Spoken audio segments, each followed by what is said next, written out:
All right, so in the last couple of videos, I talked about why lots of agents actually stall out after their first good year, which that could happen in year 6. It could happen in year 10.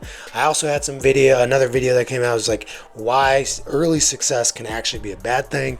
And they were kind of the same thing, which is you're going to outgrow your income, your revenue, your production, your ego is going to outgrow the structure that you have for your business. I'm Isaac Guzman with Real Estate CEOs and Space, powered by LPT Realty. I'm here to give you the best advice that you've ever heard about real estate, and I'm here to cut it to you straight. I do a lot of other things inside real estate, even inside this channel about the brokerage and coaching platform.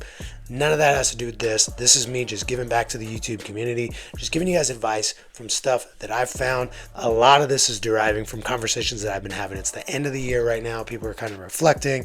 I do have people that are asking me questions constantly or making complaints or requests about, can you give me this kind of advice? And I'm like, you know what?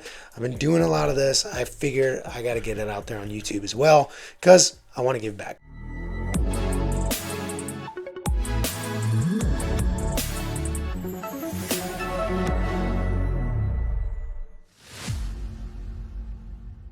A lot of people see that plateau, they start to stall out. I'm not saying they fail and just leave the industry. I'm talking about the people that just kind of stall out. They feel busy, right? It's not because they're lazy. It's not because they're doing anything wrong, but it's because the business changes and they don't change how they build their business and they don't change how they decide. This is the big factor. I have other stuff that we could talk about in another video, but decision making is key as you scale up your business. And I want to give you some real actionable stuff here in this video. So at the end, you should at least have one strategy to help you with this.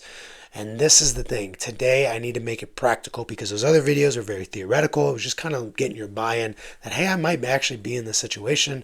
And I wanted to help you understand what structural lag actually meant, because this is something that I'm teaching at a very core level to really high-level business owners. But what I'm realizing is if we all got exposed to this earlier on in our careers, it would save us a lot of heartache. Maybe you're deep into your career and you still don't know a lot of this stuff, which I wouldn't blame you for because it's not just taught openly. I've got you covered. In today's video, I'm going to break that down. I'm going to give you that one tactic. Most agents I talk to aren't stuck.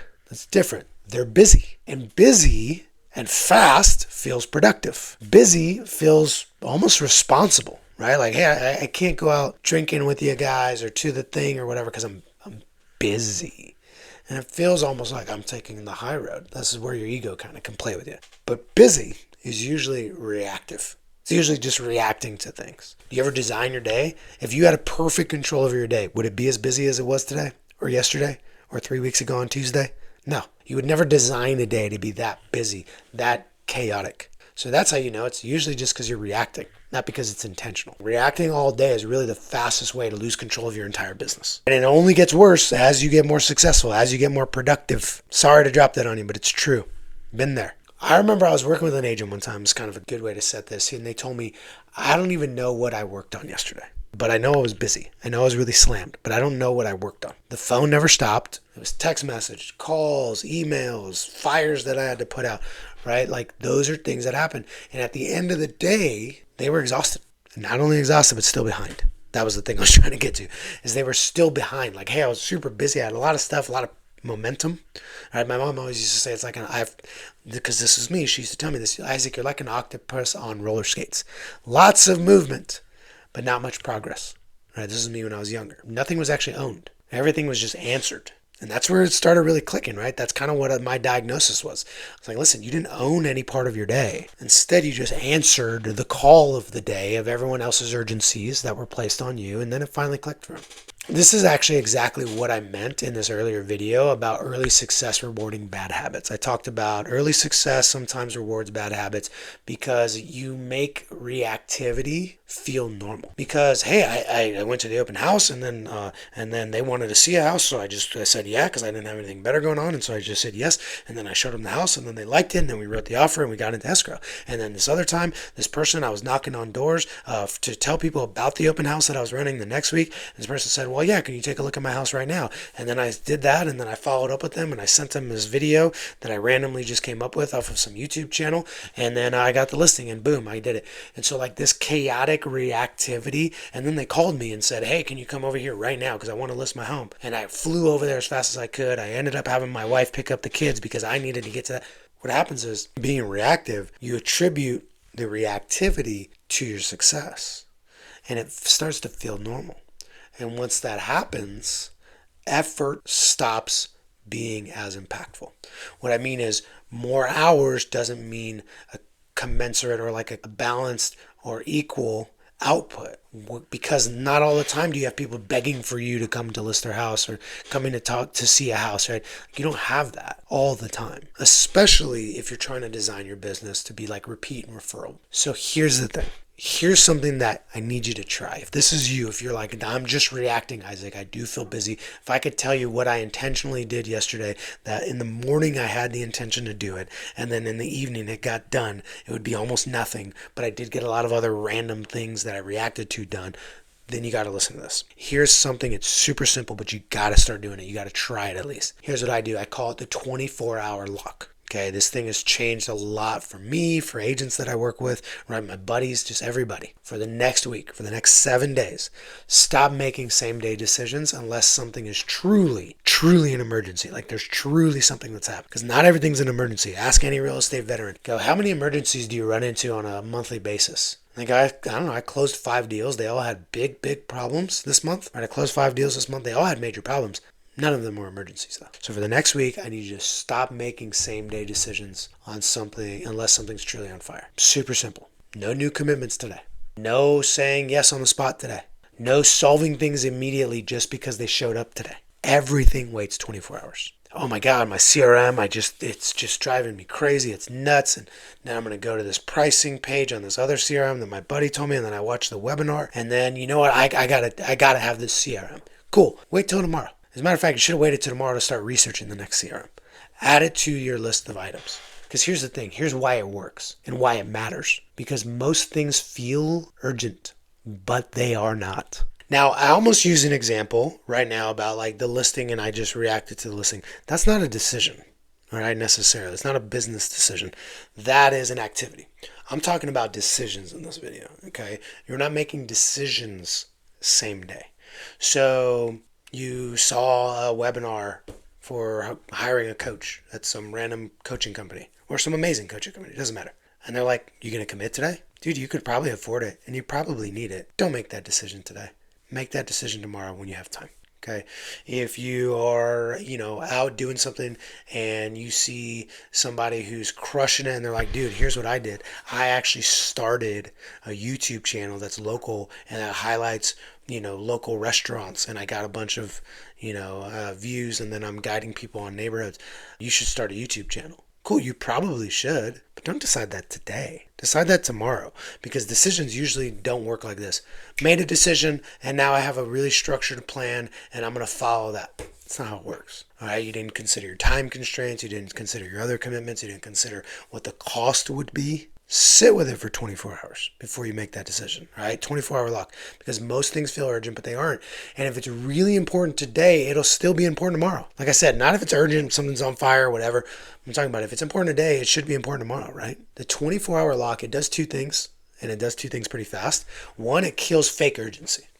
You actually start figuring out what's urgent and what's not. I'm not telling you to just neglect big issues and big problems. That's not what I'm advocating for, okay? What I'm saying is you're going to start having a filter finally. Because right now, everything is urgent to you. Oh my God, that person texted me. I have to text them back. Then you look at the text, and if you really think about whether or not it's urgent enough to respond at 9 p.m., and all they did was ask you, where they can get a copy of their deed, because it's a seller or buyer that you just helped close. It's a buyer that you just helped close a deal on. Like, where can I get a copy of my deed? Or is this thing real? Right? And I don't know if this exists elsewhere, but I know here in my area, a lot of people get these things. It's like, pay $89 to get a copy of your deed. It's like, is this a scam? It is in that situation. But anyways, like, oh my God, I have to answer that at 9:30 at night. No, you don't. Okay, it's going to give you that filter. That's the first thing this 24-hour lock's going to do.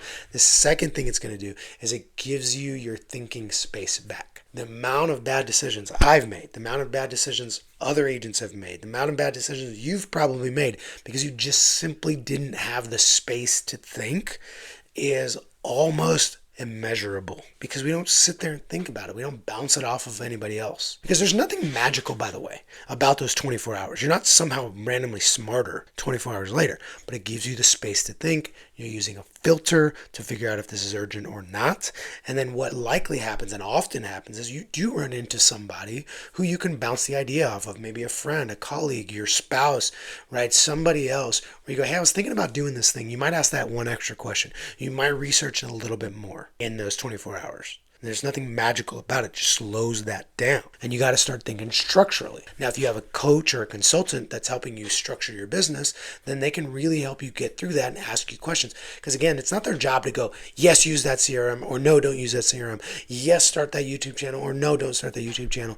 But rather, it's their job to be a reflecting surface to say, well, what would you accomplish with that? What's your time commitments? How often would you be able to do this? What's the overall plan that you've already committed to, and how does this fit into it? Right? The amount of times agents go, hey, Isaac, I'm thinking about doing this thing. Like I shared this example in another video. This was like fast forward years later when I was running a team. And this guy Nestor comes up and he goes, hey, I'm going to this training for how to get probate divorce leads from attorneys. He's like, well, because it looks like a good source of business. I'm like, dude, we wrote your business plan together like 60 days ago. You didn't mention anything about attorneys. Like, I'm not opposed to doing that. I think it's a smart thing. I actually tried it one time. You've never mentioned that. You've never committed to it. You've never talked about it. You've built zero business plan around that. So unless you want to rewrite your business plan right now to include that, I don't think you need to be going to that training. Now, Saeed, on the other hand, you have mentioned that in the past. Nestor, don't go to that training, dude. Go do the things that you already committed to in your current business plan. Execute on those first. You haven't even given it 90 days. Saeed, on the other hand, what are you doing tomorrow, dude? Are you showing up to that training? Because that seems like it fits the business plan that I helped you build. These are the things that the 24 hours allows you to do. This isn't about slowing down your business. It's not about like making less money or closing less deals. It's about stopping the bleed. If the bleed doesn't feel bad right now, trust me, it gets bigger. These problems just don't go away. And here's the other thing. You're not trying to fix everything right now. You're just taking control back first. That's it. We need to take control back.